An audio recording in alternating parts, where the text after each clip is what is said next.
Enough of that opener stuff. Let's get into the coolnessnesses. Is that a thing? I don't know. So, haha, haha. Hey, Thomas. Might be you, but there's no sound. That's interesting.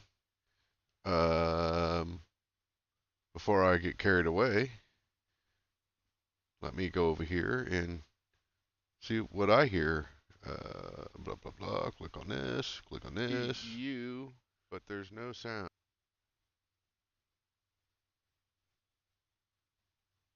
Yes, you were correct. There was no sound. Let me crank it. See if it's like just really quiet. That was interesting that there is no sound. There is no sound. Well spotted, Mr. Man. I do not know why that is. I'll have to look into that. Um, was the into that I had no sound? Yeah. The opener thing. I don't know. Yeah, I don't know. I'll have to play with it. I'm not sold on that opener, anyways. Um, I mean, it's close-ish, but like the transitions and color matching is not quite there. Um, it's not terrible. I fixed some of it, but I'm not I'm not that worried about it. Um, First thing I want to do is scale this model up. Let's try. I don't think we can go to 200%. Let's try. Oh, hell with it. Let's try 200%. See what happens. Yeah, yeah, we can. What about 250? Enough of that opener stuff. Hang on. Something's playing in my ear. Um, so let me. What was I going to do? 250? Let's try 250. So you know what's funny is I'm at 250 on this thing, and I could probably print it. Um, no, can't go to 300 though. So you can see the shadow here. It's exceeding the build plate. But 250. Well, not 2050. 250 I can do. I couldn't technically print. This would not print um, as is. You would have to enable supports, and then it wouldn't look great. But that's really not why. I'm not. I didn't start this to look at the to look at a 3D printed anvil. Uh, Mostly it's to um, walk through. Well, it does just fit that build plate though. Walk through portions of the anvil that I think I'm going to start doing some. Man, whoever put this model together, it's not bad, but it's not great neither. Um, like this, this hardy hole is undersized, and there's no Pritchett hole for one. But other than that, it's fine. It's fine for the purposes of what I am doing here. I think. Let me see if I can find. Uh, ooh. Um, I have been meaning to draw one of these up in Fusion because, like, there's certain aspects of this anvil. There's features in here that, like, right now are out of my scope when it comes to Fusion work. Like, if it's flat and square or hole, round holes, I'm good. But these kinds of, like, shapes, and things like that, like this, I'm not. I don't have a good grasp of that stuff yet. um, Something I want to work on though. There's another product called SolidWorks that I think I want to look at. That I hear makes some of this stuff a little less daunting to deal with. Um, but I'm not. I haven't. I really haven't made time for it yet. Um, so you got sound now. And what I'm doing is I'm checking out an anvil, right? God, man, I am being swarmed by this one. I think it's one fly. One fly is just like dive bombing me. It's crazy. Um, so, anyways, let's see. Um, so what? So I was watching a YouTube video the other day. Um, was watching a YouTube video the other day of a guy. So yeah. Anyways, came across some YouTube videos. Not of. I'm not naming names or anything like that. And I don't think I'm overly better at anything than anybody else. There's some things that I think I know well, but there's some other things that, I don't think you technically need to be a master to comment on certain things, right? So, like, if somebody is. So is that what you did your anvil with? And that CAD thing was SolidWorks? Cool. Um, so I feel like anybody can look at something and go, yeah, that's not great. You know what I mean? Like you don't have to be a talented blacksmith to look at some work and go, ew. Now I'm not saying that you necessarily got to go out and start um, talking all the smack about somebody's work, and that's not really what I'm trying to do, which is why I'm not calling said person out by name or anything. Um, it was just an observation because he's presenting it. This person was kind of presenting it as almost a how-to, almost a tutorial. I got to get well equipped first. He was kind of presenting it in a tutorial-esque way or a how-to way. And when I saw, well, okay, first of all, I had already known that it was not going to end well. I don't know if you guys can make that label out, but that's what I am smoking tonight. This is my buddy Steve Schubert gave this to me. It's an Alec Bradley Kintsugi. Uh, Kintsugi. So I think that's isn't that where it kind of shows it here. I think that's where they break things sometimes on purpose, not so much on purpose, but and then they put it back together with like a gold um, filling or something. You saw it if you watched the Star Wars um, nostalgia ride. What was that one called? The Force Awakens. Um, Kylo Ren's helmet. I think it was Force Awakens. It might have been the next one, but his helmet was all cracked up and smashed up, and it had the red lines in it. That's where they kind of got that from. Um, I don't why. Here's the thing with some cigars I don't understand. Why do they put so many late or wrappers? These.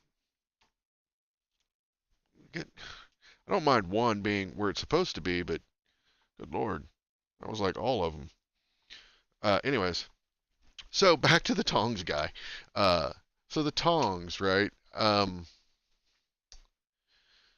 They were terrible. I mean, everything about them was bad, or I want to say wrong. They tonged, I guess.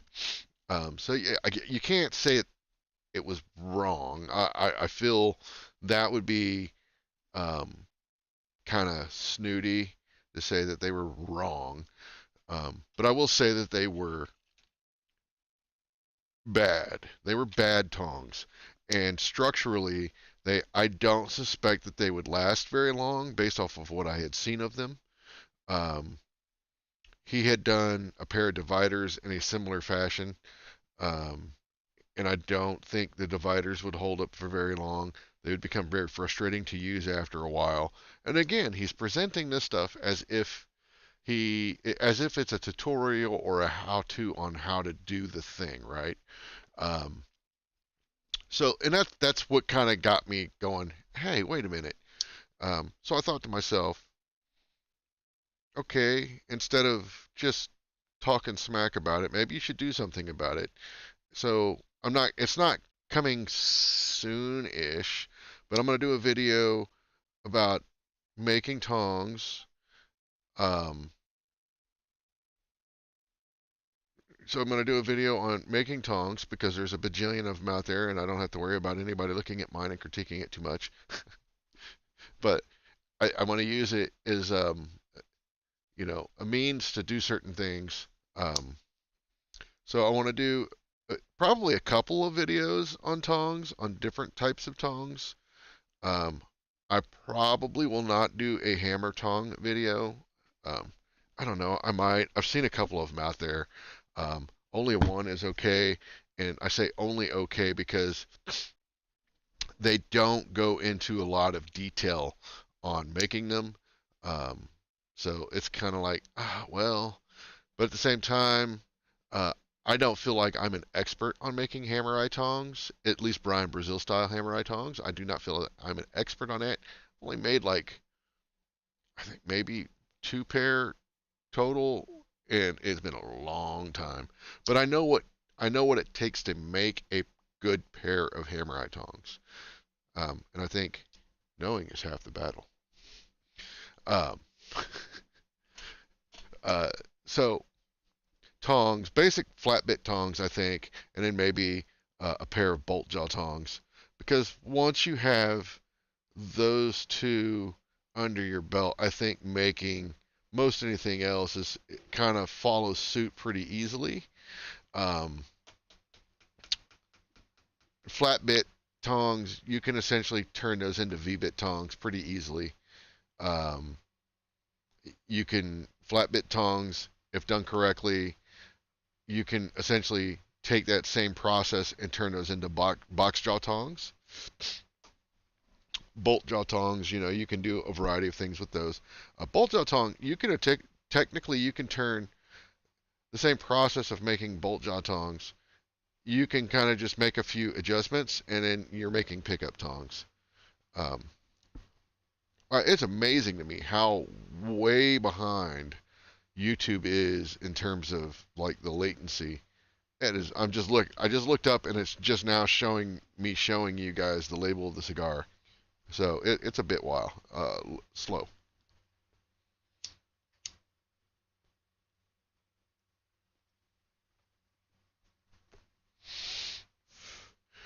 But yeah, so I'm gonna. But okay, so let me keep going with the tong thing, right? So then I thought, well, you know what the problem is with these kids today? The problem today is um, you can't just start there, right? Like I see people say, "Oh, tongs are a great first project." They're not. They're a first great project to really frustrate the living hell out of somebody. That is not a good first project to have somebody start to finish make. It's just not. Tongs, for the most part, depending on the type of tongs, are relatively simple to make, but there's a lot of technique involved with it that, a beginner blacksmith may or may not have readily available to them. In most cases, just do not. Um, you really need to learn the fundamentals first, and really not just learn them, know the fundamentals and be able to execute fundamentals without having to stop and think about what you're doing. That is something I saw with a group of guys making attempts to work on the Abana curriculum. Um, there, there was a lot of huffing and moaning and well, not maybe not moaning, but groaning, cry assing um, about doing that because it was having them do stuff that they had already done before. And my answer to that is well, if you've already done that before, making a punch, a round punch, making a simple round punch, if you've already done that before, then this should be a relatively quick and easy, thing for you to knock out. It should not take you long to do. Um, so I don't, what's the issue here, But what we discovered is not everybody, but what we discovered is a good portion of those guys really didn't have that down. Like they didn't really have that process down very well. So um, it just kind of reinforced to me that, okay, there's a lot of folks out there that are more interested in making the thing versus learning how to make things. And it's a common trend. We see it a lot in various classes and stuff that we do, like over at Goshen. And I get it, to a degree, I guess, but I really feel like having a solid foundation of the fundamentals before you try something else, like tongs, for instance, I think you're doing yourself a huge favor by getting a handle on that. Like you should be able to draw, you should be able to take a piece of like half inch, draw that down to a short or long taper relatively quickly. You should also then be able to take that taper, that square taper. You should be able to turn it octagon. You should be able to turn it round. And really, and I've seen people show this before. I don't know if it was on videos. I'm sure it was. But a simple exercise you can do is get yourself a piece of 3/8 inch round, about 16 inches long, and then, take that round bar, forge it square, then forge it octagon, then forge it round again, and then to, your taper or whatever, right? You want to really change it up. Take that round bar, forge it hex, forge it round, forge it square, down to your taper, so on and so forth. And I think I might do a video just on that, but it sounds dumb. Um, but you're learning, a couple of core principles in forging just by doing that, and you can kind of basically make little pencils out of that process if you want to. Um, so it's not a complete waste. You can take those and then use those as scribes. That they don't make the best scribes in the world, but they will scribe. For a woodworker, probably wouldn't notice much difference, but using it on steel all the time, especially cold steel, they're not going to hold up great if you're provided you're using mild. But it's something, right? You make these little, you know, scribe-like pencil things or whatever. But so I mean, that's if you're one of those people that feel like you have to make something. I'm not a big believer in that. I believe sometimes you just got to make scrap, man.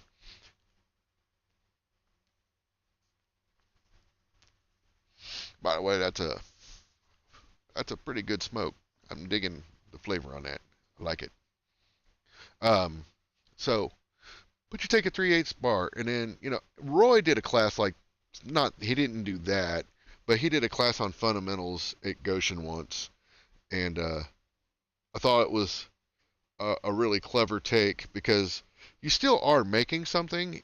He basically had you make these various pieces. So you did like a taper, a twist, a forge weld, you punched a piece, you did this, you did that. There was like the seven, quote unquote, seven fundamentals of forging.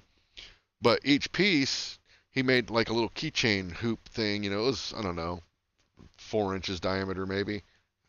And then you put all your pieces on that, so you had like a little key ring thing with all your pieces on it. So it was something you could hang up in your shop, and then remind yourself of things that you should practice or whatever, and then pass that on to somebody else once you've got it down, and then say, hey, you need to make one of these, and practice this stuff. But something similar to that, video wise, I thought would be cool. But then I started thinking, well, you know what? And there are some videos out there for this stuff, I'm sure. I don't know why I keep moving that.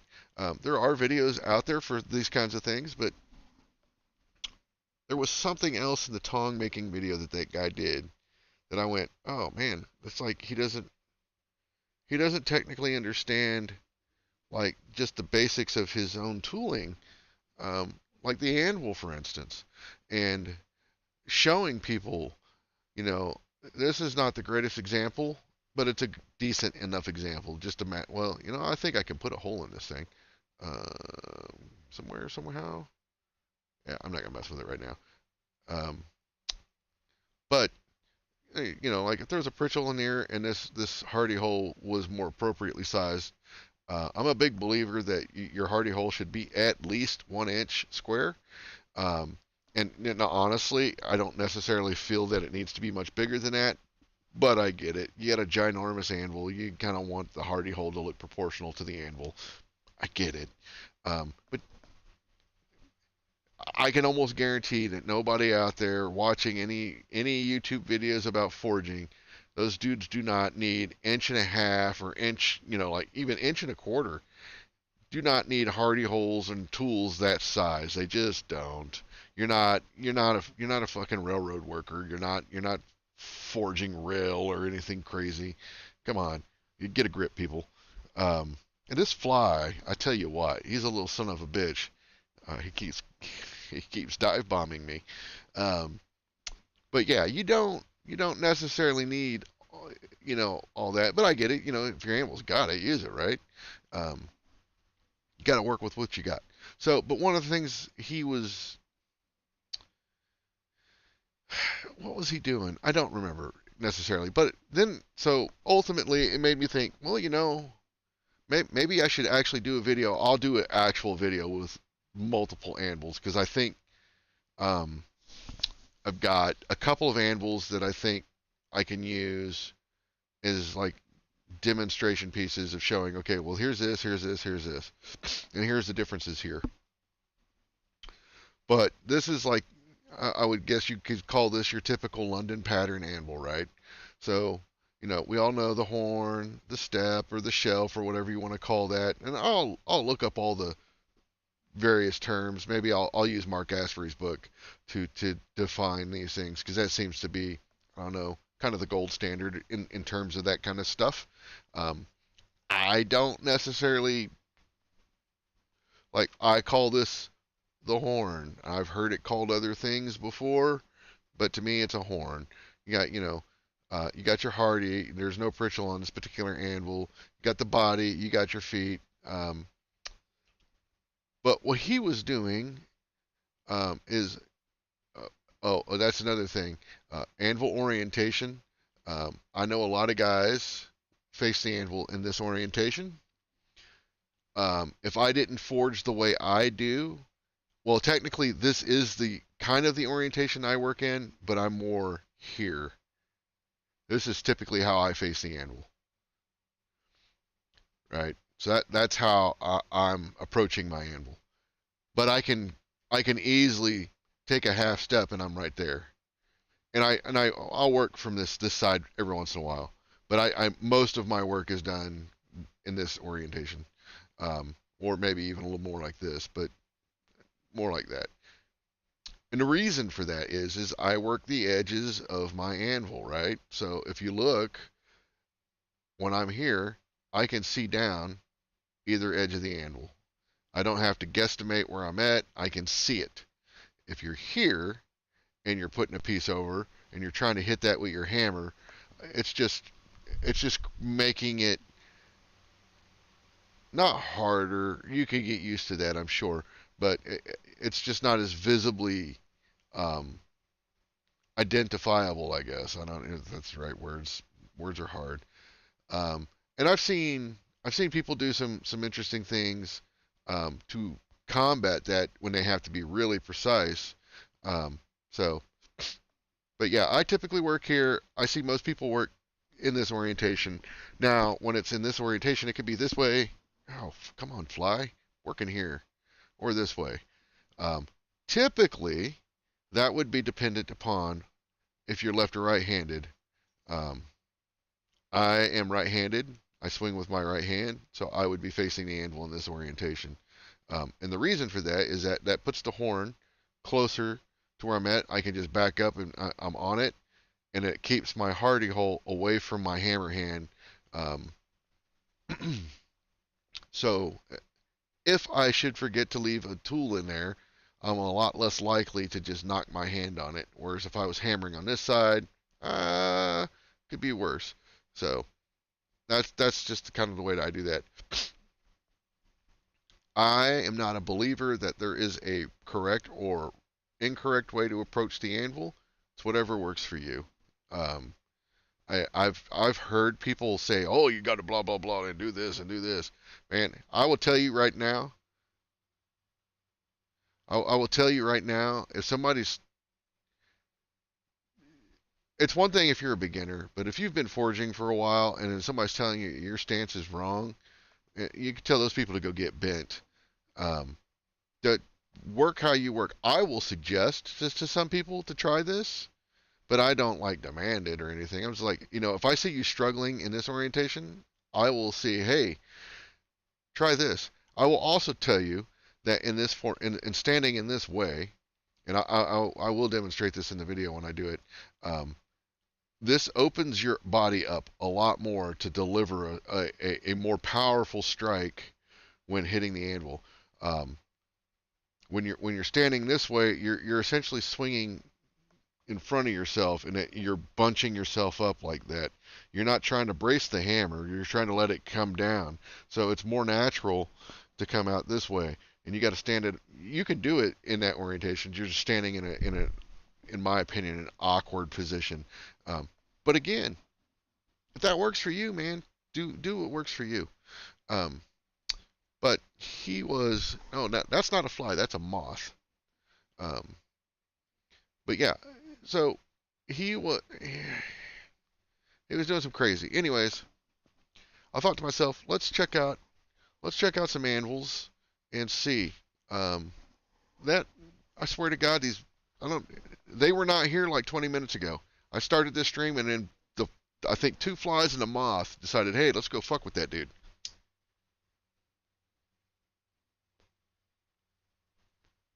I will forever be a nerd. Oh, this is true.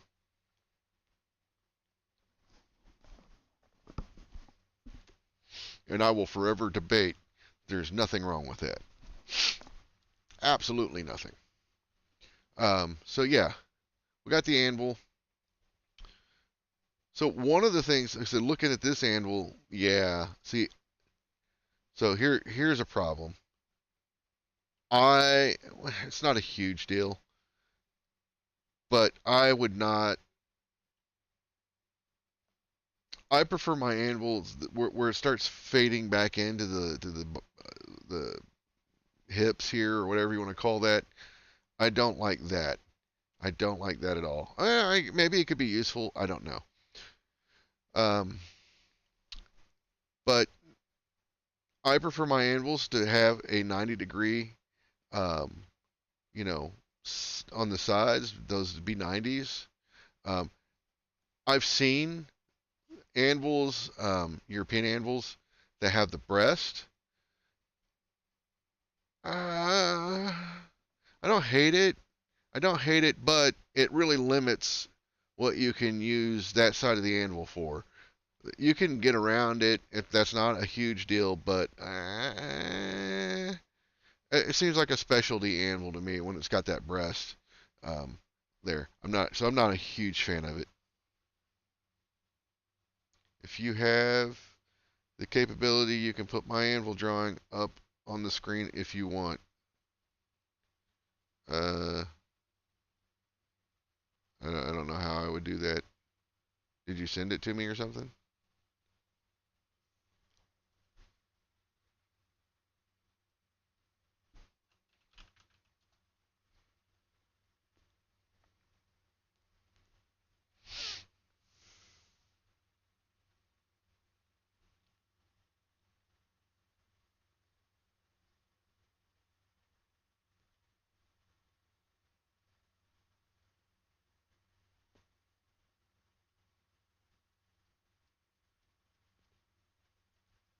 Mm, I don't. I don't see anything, man. So I don't know. Yeah. Oh, yeah. I'm not gonna go searching on Instagram and pulling stuff up, but um, I just, dude, trust. It's not you. It's me. There's some roads we don't need to go down. Um, but yeah. Anyways, it's a typical London pattern. But I don't remember precisely what the guy was doing, but it made me go, "Wow, that's interesting." Um, things to think about on your anvil. Every aspect of your anvil, for the most part, is a tool that can be used.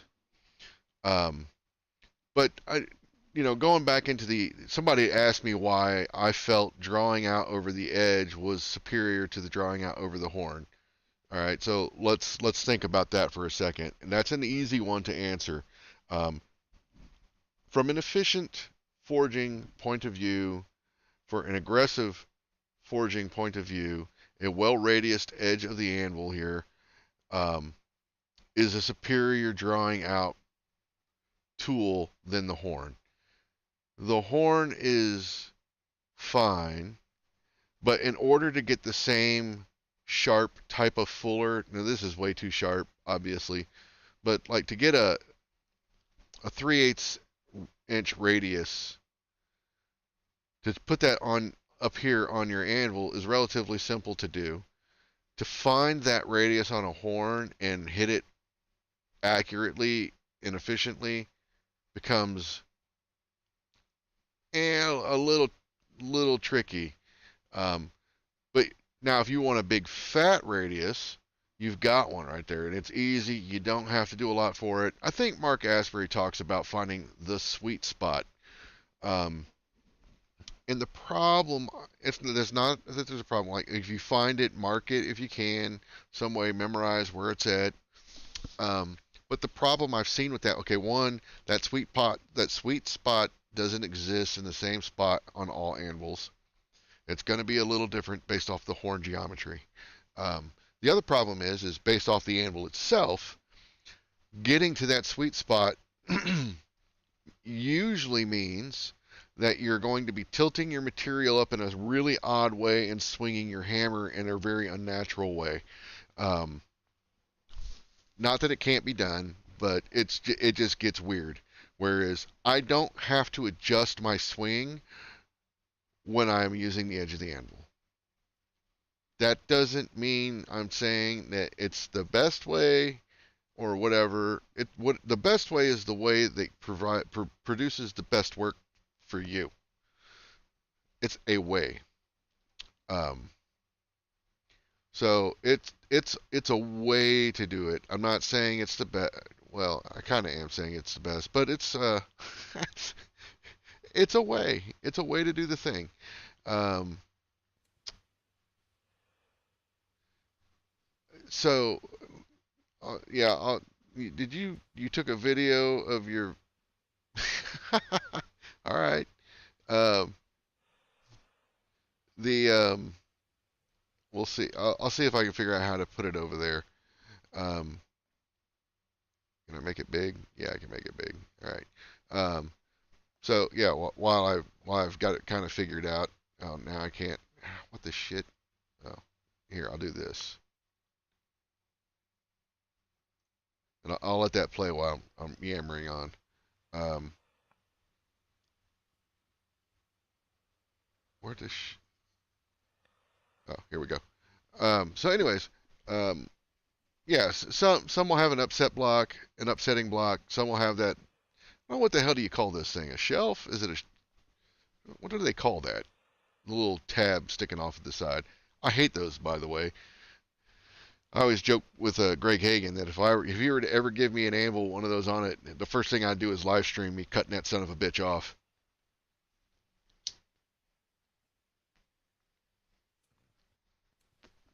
I fully get why or how they can be useful. I would rather have a hardy tool to do that though, because I don't always use that. So, but like so, just looking at Thomas's horn here, right? So this is far more conical than some of the others I've seen. So finding that sweet spot, for instance, would probably be a little easier on that anvil.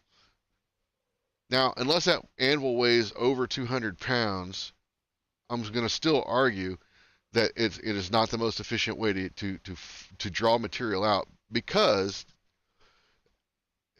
it doesn't have the same amount of support that the body does. So if you're on a smaller anvil, that thing's going to be rocking and rolling. But yeah, it's plenty fine. The shelf, yeah, that's why I was saying, like for me, um, the first thing I do is cut that thing off. I don't do a lot of scrolling, um, so I would rather have a hardy tool. Um, where'd that go? I'd rather have.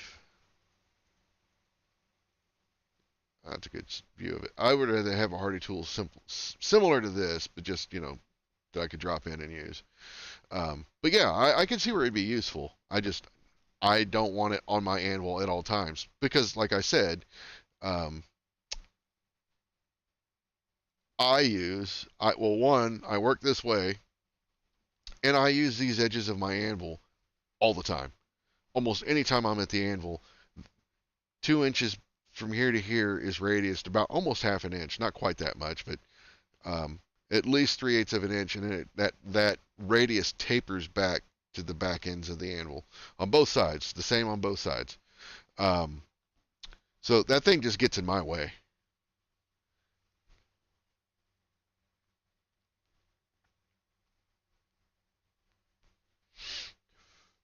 225. Yeah, that's a decent size. Um, but for drawing out by hand, I think that would be fine. If you were to put a striker, if you had somebody like me, or Paul, um, Ed Brazil, Steve King, any of us got Mark Ling, Andrew Larson, any of those kind of guys striking, I don't know. Um,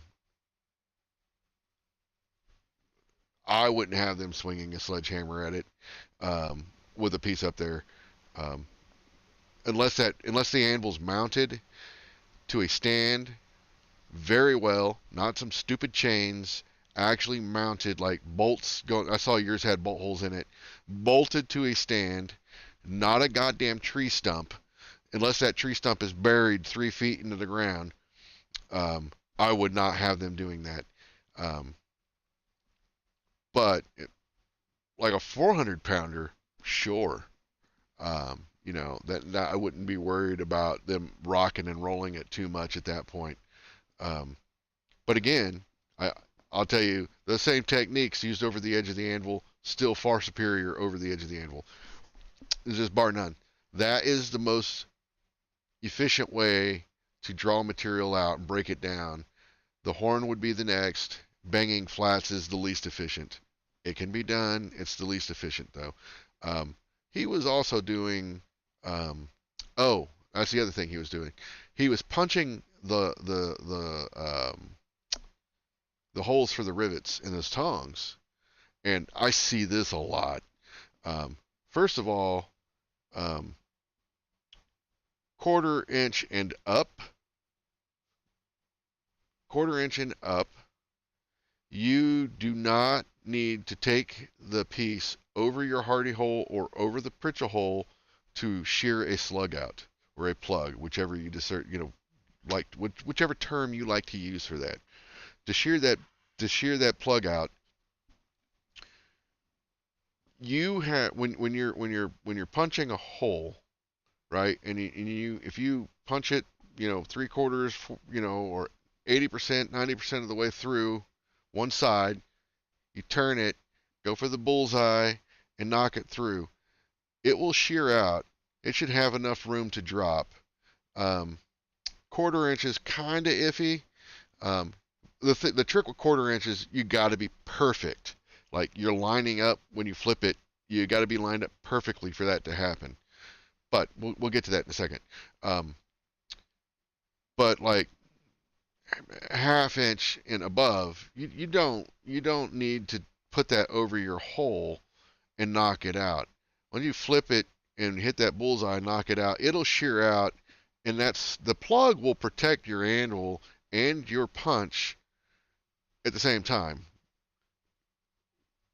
So there's no need to do that. And the reason I say that is I like my punches hardened because I mark with them cold quite often.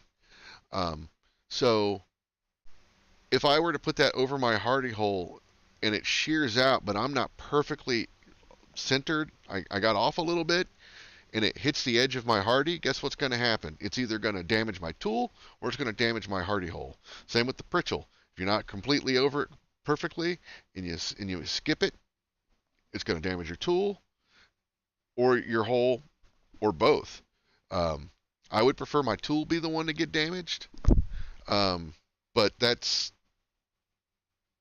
no guarantee there, so there's no need to do that. Now, when you're under, let's say, half an inch, um, you get under quarter inch, it's going to be kind of difficult, and I'll tell you how I deal with that.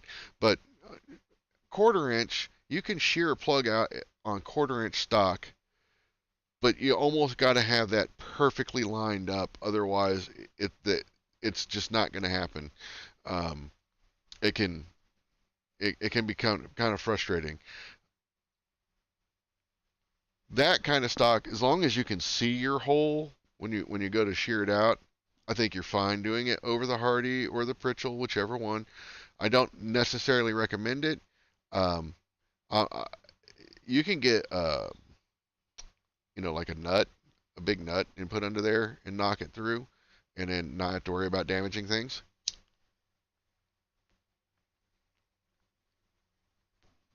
Once you get thinner, what I like to do is take a piece of hardwood, end grain, place it on there, and you can just drive that plug right into the end grain of that wood, and it will support the bottom of your material well enough, and then it just drives that plug in there.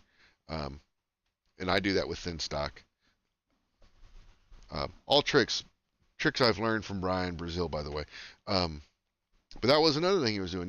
That's I see that, and I think to myself, man, you're just looking to put a chip in that anvil, dude. And it looks like a fairly new anvil too. Like I think it's one of those oh, like a Carroll anvil, I think, or it might have been a TFS. I don't remember, but a modern anvil.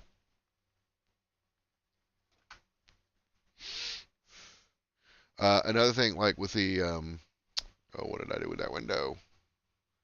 Like with Thomas's anvil here, so he's got bowl holes, so there's no need at all ever, zero need to put chains on this anvil. In fact, if you were to put chains around this thing, you're essentially rendering that upsetting block useless. So just don't do it. It's dumb. There's no need to do it.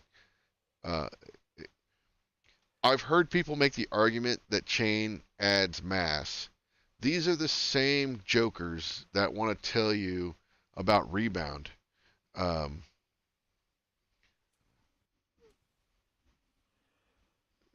the, um, the chains aren't a part of the anvil. They're they're vibrating on there. They're not doing. At most, they might be dampening the sound a little bit, but if you have a properly mounted anvil, I've never heard one ring that was properly mounted. If it's just sitting there all loosey goosey and not bolted down properly, yeah, they're gonna vibrate like a mofo.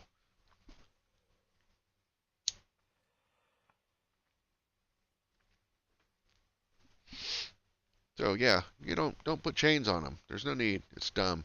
Nobody did that back in the day. That's a fairly modern thing. Um, I keep clicking this to try to stop it, and it does not that does not work. Um, but yeah, I mean, other than the shelf thing on this one, yeah, that's a fine anvil. I mean, if you use that shelf, I get it. I wouldn't I would not seek this anvil out because of the shelf. You cut that son of a bitch off though, we could talk. Let's see. There we go. That's a good. That's another thing, right? Like the upset block on this one. Um, oh, that's another thing, right? Like if you put chains on here, you see this nice swoop in here that he's got? It's going to render that useless. And you can actually use that as a swage block in a lot of ways. You could put a piece of hot metal in there and form it to that shape and give you a nice little swoopy thing going on there. Um, you can do a lot of different things. I'm not suggesting you need to unbolt your anvil and flip it over and do crazy things like some other anvils I've seen. Um, I, some dudes might really dig that. I don't know, but it's not something I would ever really do. Um, but yeah, if you put chains around this upset block's kind of useless. So don't put chains on the damn handle. The other problem with chains is, especially like, actually, this is first-hand experience. I dropped a small pass-through drift, like a 3/8 drift. I dropped one, and it fell down into a chain. A pile of nested chains over at Goshen. I never got it back. I don't know where that thing went. It went down in there. It managed to find the black hole of chain. Um, it hit that damn chain and just disappeared.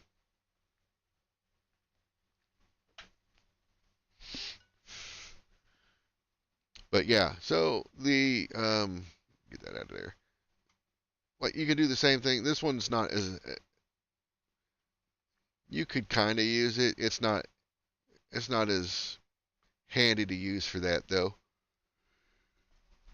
Excuse me. You know, all in all, this is not a bad anvil. I don't. The hardy hole one, I think the hardy should move up a little bit. Like maybe, whoops, where am I at? Oh my God, what did I do? I don't know what I did. Um, just too new. But we can. I'm not gonna expand. I'm not gonna make it bigger again. I'll just zoom in. Um, the hardy hole, in my opinion, should move up a hair, maybe an inch. Um, and then I'd like to see a Pritchard hole on there, which I use quite a bit as well. But I mean, other than that, that's a fine anvil. I like how thick the heel is. Um, I don't really like those really thin the heels that get really thin. Um, I can see where they would be useful, but again, I would just make a hardy tool to accomplish the same task if I needed to do that, versus, in my opinion, um, compromising the usefulness of the anvil itself. Um, because when you start thinning this out, one, it's going to have it's going to want to ring more because all the vibrations are going out to that thinner area. Um, and then two, you're going to have to be careful when you're forging on a thinner end of the hill or the heel. Sorry, Texans coming out. Um, you got to be careful about how hard you're hitting, dependent upon the size of the anvil, obviously, right? But you could, in theory, do some damage there. So I like a thicker one. I like them thick. Um, but overall, I don't hate this anvil. For a 3D printed anvil, I think this is fine. This is perfect, honestly. There was another one I was looking at. Let me go grab it real quick.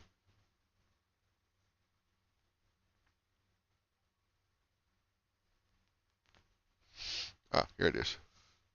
Download this. Download this. Put this over here. Come over here, and I will add it to the. Whoa. Okay, so clearly this one needs to be scaled down a bit. Yeah, there we go.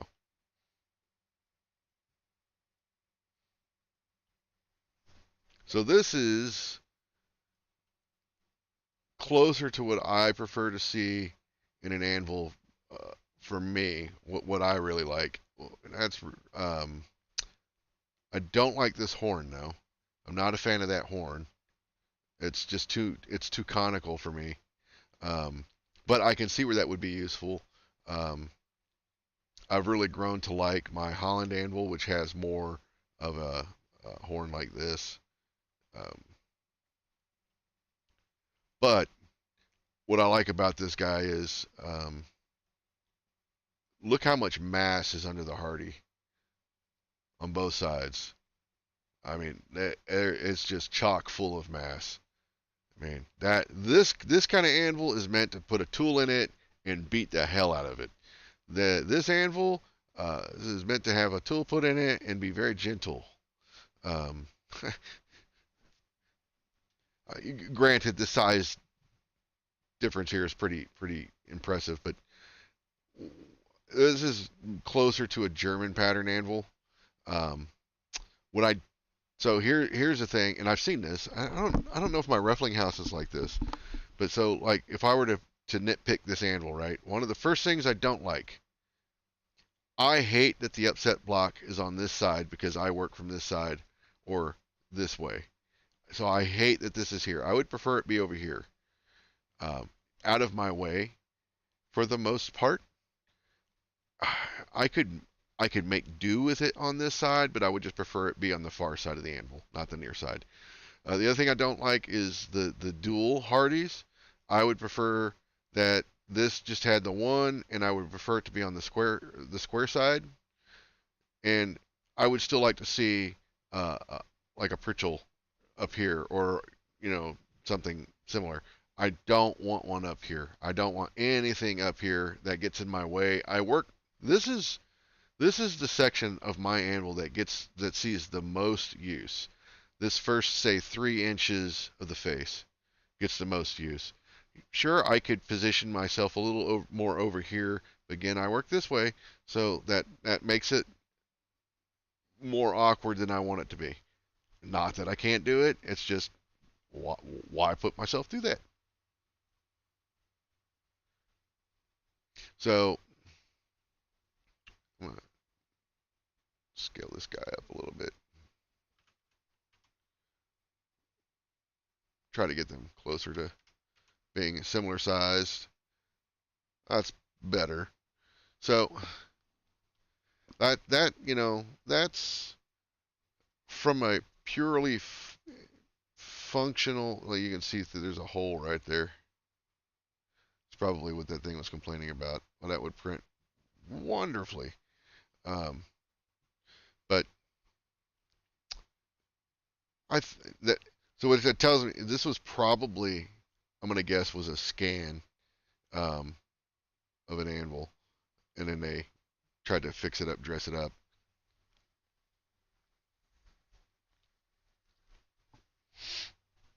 But that tells me, um, that printing wise, I probably wouldn't print this particular anvil. Um, Now, was there another one out there? I saw another one. No, no. Some people have odd ideas of what an anvil is.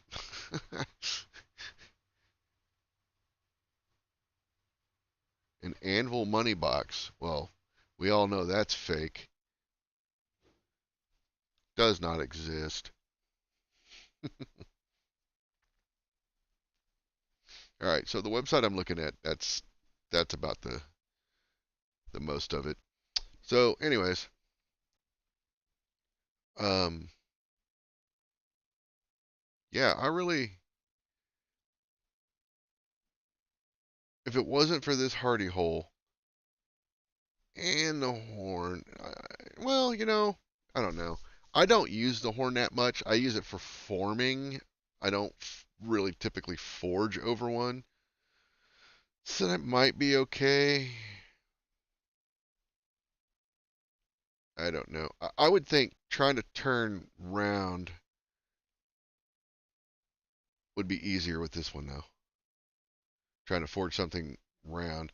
This one is okay. And then we got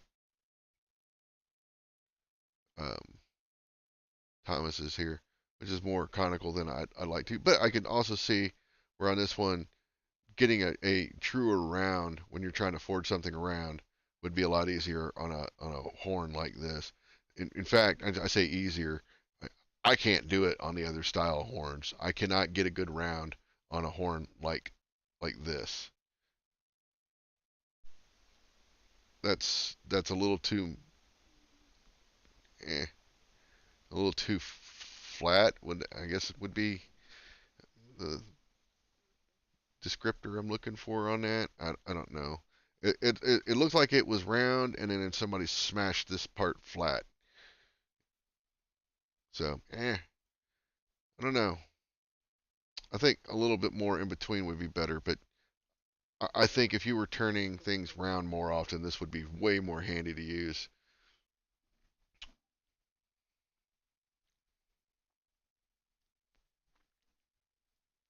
I concur. Um, so like doing bottle openers, like look how blunt this thing is. Trying to turn a bottle opener on that horn. Good luck. I mean, you can do the thing to a degree, but you're almost definitely going to have to drift that thing to true round again, where you're going to be much closer on a horn like this.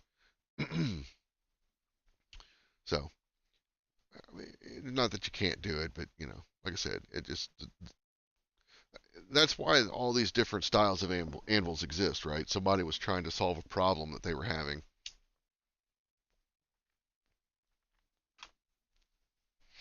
But back to videos and the tong guy and divider guy and whatever else guy. Honestly, hasn't really made anything. I don't know why I keep watching his videos. I think maybe it's because they kind of crack me up. Um,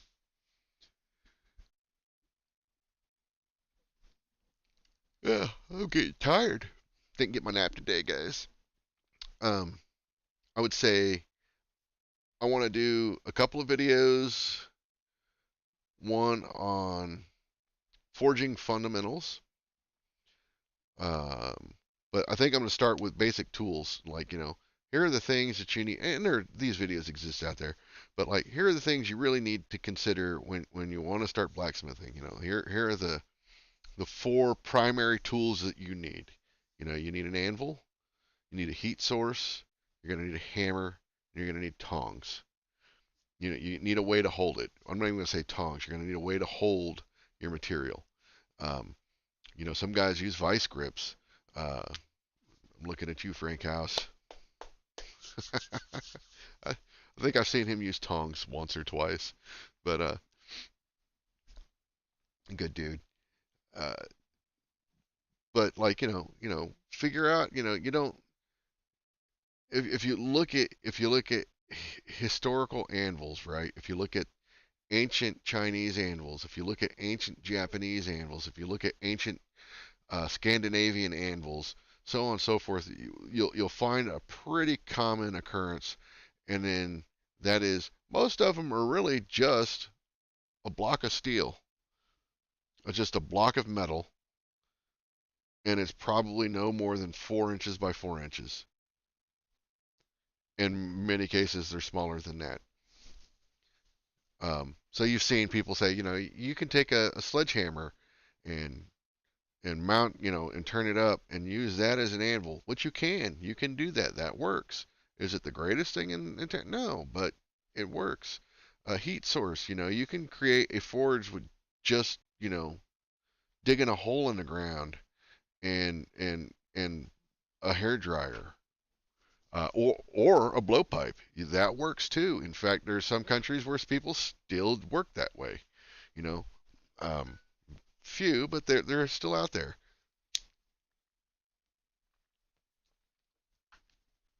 So you got your heat source covered now. You dig a hole, do the blowpipe thing, put your material in there. So then you just need a hammer and an anvil and something to hold your material with. And if you use longer stock, you don't really need a handle for a lot of stuff. Just getting started. Um, you can do a lot without tongs. You just got to think about the process. You can't just go reach in and grab a 2-inch piece of scrap and do the thing. But you can make a small S hook. You just cut it off and then finish forming it. Hold it with a pair of pliers. And you can do that. So I'm not going to get too in depth in that kind of crap, but just kind of point out, here's some basic tools. All right, so now you got that. What do you need to do? Well, if you're going to make tongs, you're going to need a punch. So make a punch, make a couple of punches, make some chisels. They're all relatively simple things to make. Um, the next, and then going from that, discussing things, and then go into the fundamentals part. Let's do this, let's do that. Once you have the fundamentals down, let's go into making making a leaf, right? If you do a leaf with a stem, a good portion of what you're going to do in tongs exists in that little piece. You know, you're going to draw it out. You got a taper that you're going to put in there. You're going to isolate material between, doing two shoulders essentially, blah blah blah, and then you can start. Okay, hey, you got this down. Let's talk about making a pair of tongs now, because now you're starting to get into things that are going to require some tongs. So let's make some tongs without having a pair of tongs. That was the other thing I think the dude did, is he was making tongs without tongs, and his solution to that was interesting to say the least. He drew them out, and oh, that was the other thing. The tong reins looked like they were half-inch thick. They were huge. I mean, just beefy. Um, but he cut them off the bar he was using, which was rebar, by the way. I don't recommend that either. But he cut it off the bar, and then he had these two, and he was using a gas forge, and I'm like, how is he getting that in and out? And I think what he did is he drew the reins out. That's probably why he left them so thick, is he's probably just wore himself out. But he drew them out. I think he had to make them so long that he could actually use those to hold on to later. Really, what he should have done is he should have done everything leading up to assembling them on the bar. Um, he should have left it on the bar until he had punched it, done whatever chisel work he was going to do on them. They were ready to go. They just needed to be separated and assembled. Um, but yeah, he went a little overboard. It was kind of funny. Um, but in the Tong video, and even in, I don't know, Brian talks about it in his video a little bit. The problem is Brian's video is so old. It, it's potato HD. So it's just hard to make out, and I'd love to get Brian to remake that video, but I don't think he will. Um, and these guys with the spam, I tell you, it's nice to be able to tell them to f off right from this one little thing now.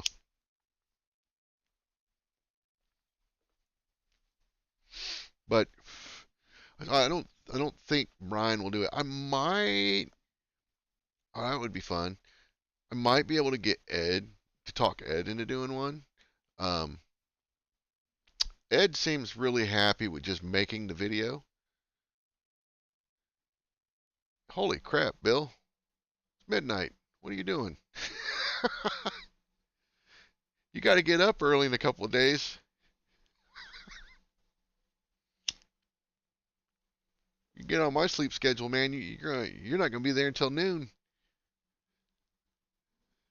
But yeah, I might be able to talk Ed into doing a video and shooting it with him, and then go from there.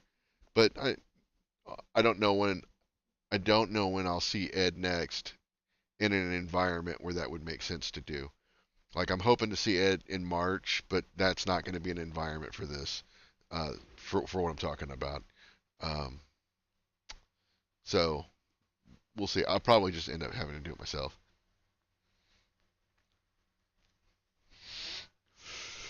Another thing I want to do, um, I haven't sorted out exactly how I want to do this yet, but I want to do a hammer making video, hammer forging video, how to forge a hammer up to a certain size. Once you exceed a certain size, it just, trying to do that by yourself. It's not that you can't do it. I just think you're making a process that doesn't need to be overly complicated way more difficult than it needs to be. Um, so anything over like a pound and a half, I think at that point you're really asking for not trouble, but you're just making yourself work way harder than you need to. At that point, get a striker.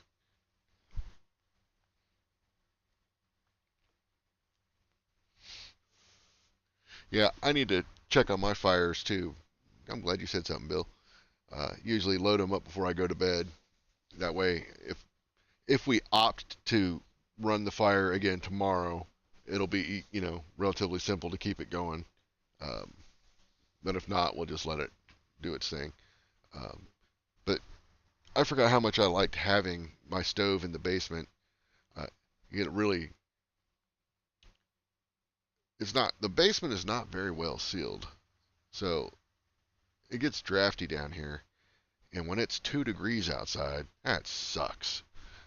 And the wood stove really takes the edge off.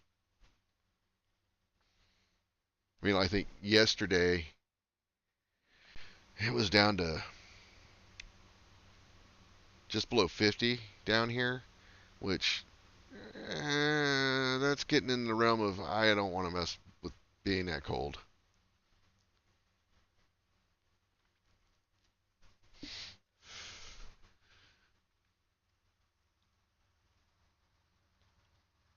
I have toyed with the idea of um, not the our upstairs stove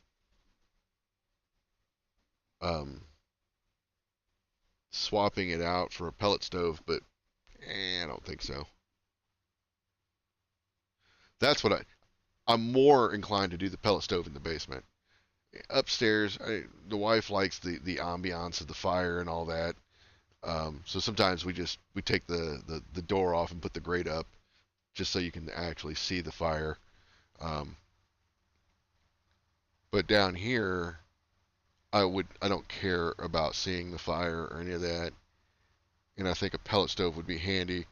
And I got plenty of room to stack bags of pellets, or even those. I think my dad's got the corn one that it burns corn, feed corn. So, I don't know.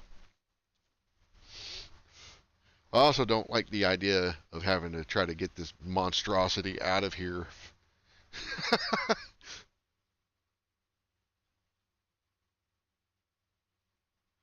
Oh, yeah, that's kind of cool. I still don't think she'd go for it. Um, and then, but again, I could put it in the basement. That's the other thing about my wood stove being in the basement. It's kind of like under our living room area. So if I get this thing ripping and roaring, uh, it heats up the upstairs pretty quick. Because all the heat's going up for the most part.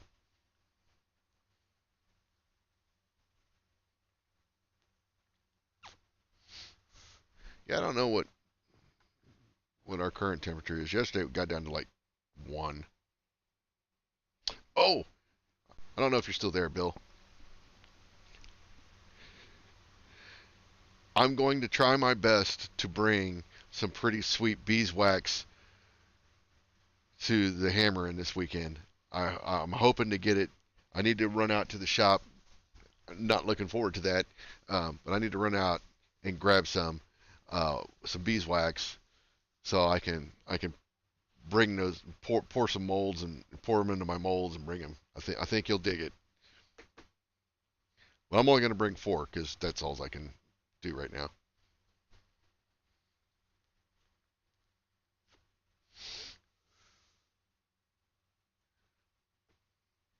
Yeah, I'm definitely not the boss.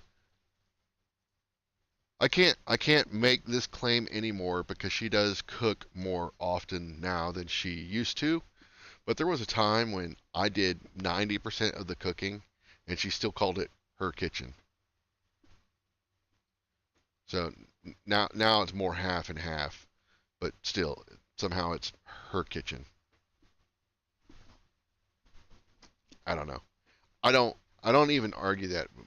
My thing is you can do whatever you want in there. Um, the basement and the shop are mine. That leave those 2 things alone. I don't care. You can do whatever you want in the garage and any other room in the house. Basement and the shop are mine.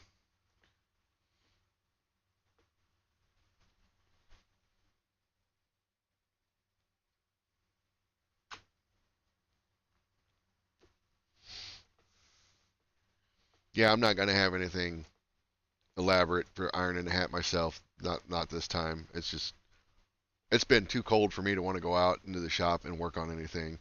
So that might change. I don't know. Maybe Friday, because I think Paul said he was coming over Friday night or sometime Friday. So if it's not bone chilling cold out there, we might go out there and do something. We'll see. I suspect if we do any forging, though, it's going to be um, R&D type stuff for a project that we've been working on over at Kurt's. I know there's a couple things I want to do. So, oh, there you go. Bring that lawnmower blade. Somebody tried to say that if somebody put blades on the back of my truck, but I don't know. They must have thought they put them in the back of my truck, but I had no lawnmower blades in the back of my truck.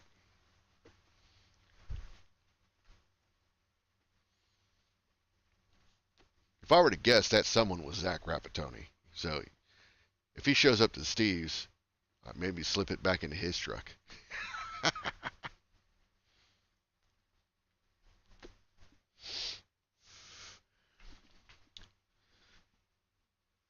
Yeah, those are.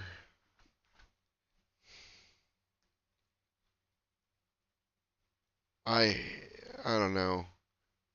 I don't know. I would love to see better things than our iron in the hats, but I, some people seem to take pleasure in getting those kinds of things. So, man, whatever makes you happy.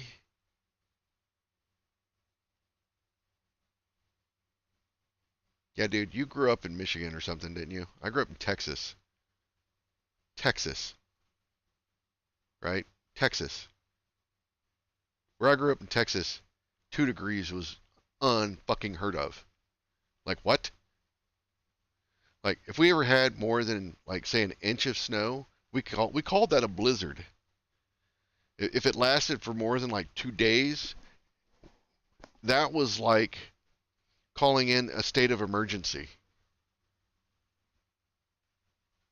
We, yeah, no. And I've lived in Indiana for like 30 years now. I still have not acclimated to that. But I will say, in my old fatness, I will take 20-degree weather over 120-degree weather any day now because I can only get so naked before I get thrown in jail. I can keep putting clothes on. The problem with putting a lot of crap on, though, is when I go out to work, I just feel super restricted.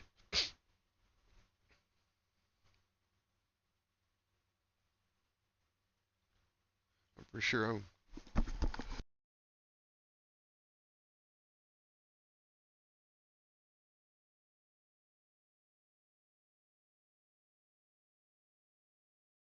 I knew that third one was in there.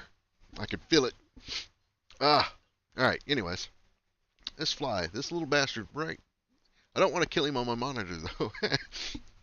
uh, but yeah, the iron in the hats, man, it's just kind of crazy. But like I said, if it's not too bad, Friday, I feel like we'll probably do some forging. I just think that we'll probably be doing more R&D. Maybe I forge a test piece and then put the test piece in the iron in the hat, or or give it to Steve or somebody. Um, so yeah, I don't know, but I definitely want to do the honey thing, or not the honey thing, the beeswax thing, because I can do that on the back porch on the Blackstone. Um, I mean, I could do it in the house too, but we'll see.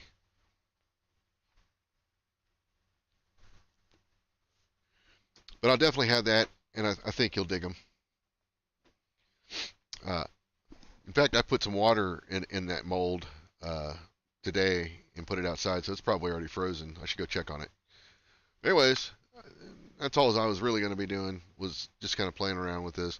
Um, I might, I know Derek Melton 3D prints anvils and stuff. I might start doing that myself. Um, we'll see.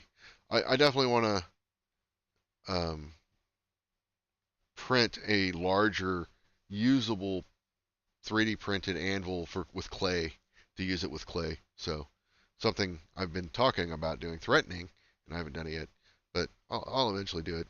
Um, it's interesting. This is my Bamboo Labs P1S build plate. So this is the volume I've got. It's 256 mil by 256. But if I switch this over to my Voron, is a 300 mil build plate. Look how much more room I've got. It's just, it doesn't seem like that, that what, 44 extra, but man, it makes a huge difference. Um, and I'd like to get a 350 at some point.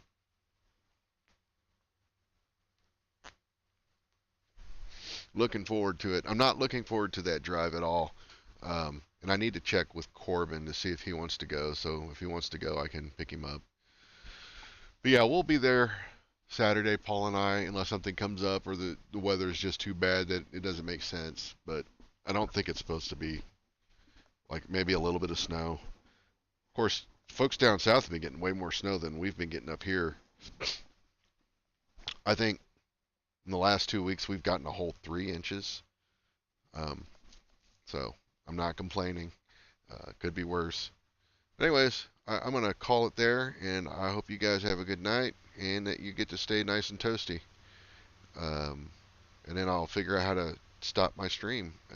You'd think I'd make this a little easier on myself, but I have not.